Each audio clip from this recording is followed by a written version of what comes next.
Safe Place. That's the name of this song that I have written. And, I think we all long for a safe place in our life, a place where we feel loved and validated simply for who we are. And I want to talk to you for a minute about how I came to write this piece. I work for a church in Charlotte, North Carolina, a very progressive and open, loving place where we really do welcome everyone. And about a year ago, we had a service where the youth spoke. And one of those youth, a young man named Samuel, had shared his story of how he had been bullied. See, Samuel is a dancer, and as a male dancer, sometimes people don't understand why young men go into the arts, whether it's chorus or dance, but sometimes especially with dance. And he was picked on unmercifully in school. I mean, to the point that it just drove him to absolute despair. And he shared what brought him through that, and some of it was the support that he felt not only at St. John's, but in his dance studio, where he was allowed to take that pain and turn it into something better, into art. I think a lot of artists do that. But I listened to his words, and I took them home with me, and I didn't immediately write this song. I sat on it for several months, and one day I had some time off, and all of a sudden it just came back to me, that feeling I had in my heart the same day that I heard him speak. And so I started doing some research on bullying, watched a lot of YouTube clips of people telling their story, and I noticed there was a lot of similarities in their story, and I started writing down some of the words that were used over and over again. There are a whole host of things that people use as weapons to hurt other people. Sometimes it's about their race or their gender, or the fact that they have come out as gay, or that they are transgendered, or that they're artistic and they simply don't understand them. And there's a whole host of characteristics in people that others just don't understand, and they respond by bullying. And so obviously you're left with all of this feeling of hurt and heaviness, and you have to ask yourself as a human being, well, what can I do about that? And I'm an artist, and so for me, that answer is that I write music. I create art that hopefully asks people the right questions or makes proclamations that lead people to have their own sort of epiphany. I have no control over what that epiphany is, but hopefully facilitate it. And so I wrote this song, and the first two verses, I'm going to read just the opening verse. It says, "When I was a child, my mom would hold me close. She whispered to me that I'm what she loved most. But waves came crashing in the year I turned 13. The world I loved so much became a place of suffering." So the first two verses in chorus talk about the suffering and the bullying that an individual can encounter. Of course, I didn't want to leave it there. I wanted to offer some solution. And so I thought about that for a long time. And hearing people's stories, the one thing that made a difference is when others stood with them. And so in the song, you're going to hear the chorus come in and say, "You are not alone. I am with you." Again, what powerful words. You are not alone.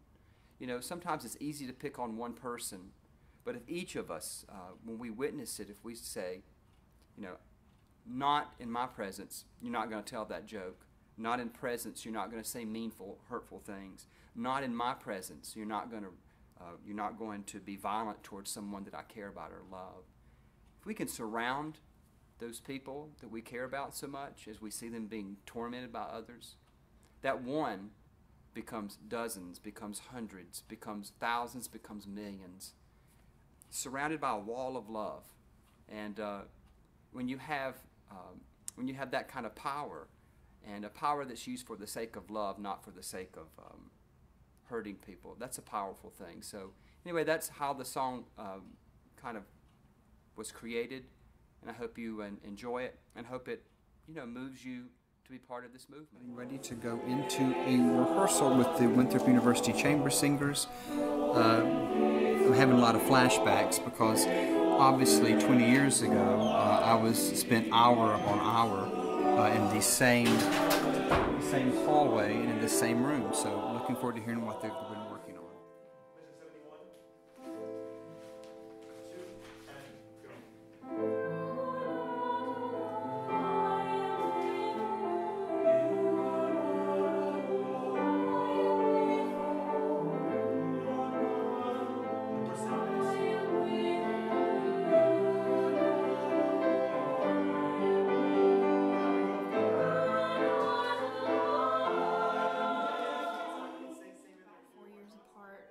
So I witnessed his bullying from like a family's perspective and seeing how it affected him growing up. He would always come home, you know, really, really upset, really hurt. He used to be kind of a heavier set guy growing up. He would get picked on a lot for that, and being very quiet. He was always called weird and nerdy and the F word, like fat. I don't like to say that word. Sure. And now my brother suffers from anorexia.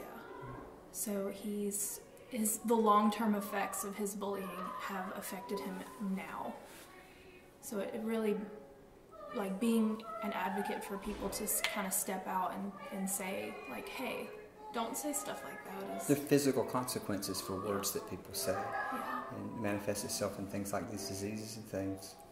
Yeah, it's really, really sad because, like, you could see a major difference from when my brother was very young up until now. The pounds just dropped off of him. Around what age was the bullying the worst, do you think?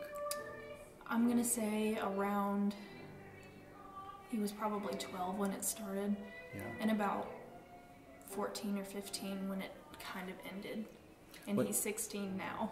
Yeah. Well, in the song, you know, I used the lyric that everything changed the year I turned 13.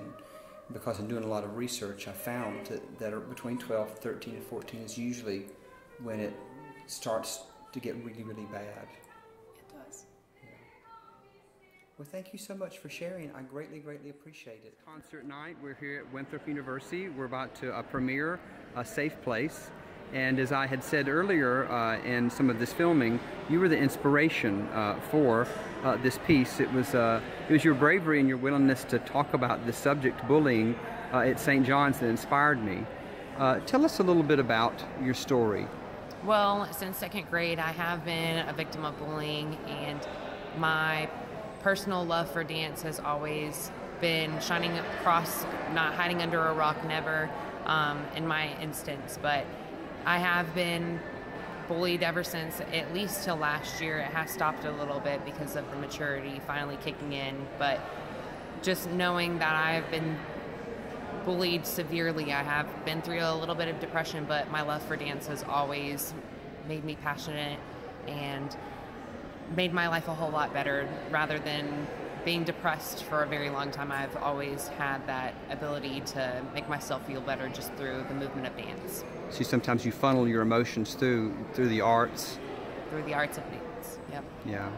And how has St. John's played a role? And has it been a safe place for you? Yes. St. John's has been a huge part of my life, and always being able to go there on a Sunday night and being able to be around friends of mine since preschool at least. But living in St. John's environment, it's always been a comfortable and safe, kind place to interact with people and get to know people a little bit on a personal note, and just having that faith behind me, pushing me through. His church, what it was like to be bullied in school, and the emotional toll it took on him. For Samuel, St. John's and his dance studio were his safe place, places where he felt loved and supported. Because of Samuel's love for dance, we added movement to this presentation tonight. Samuel is here with us tonight. Samuel, will you stand so that we can acknowledge you and the part that you took in this work?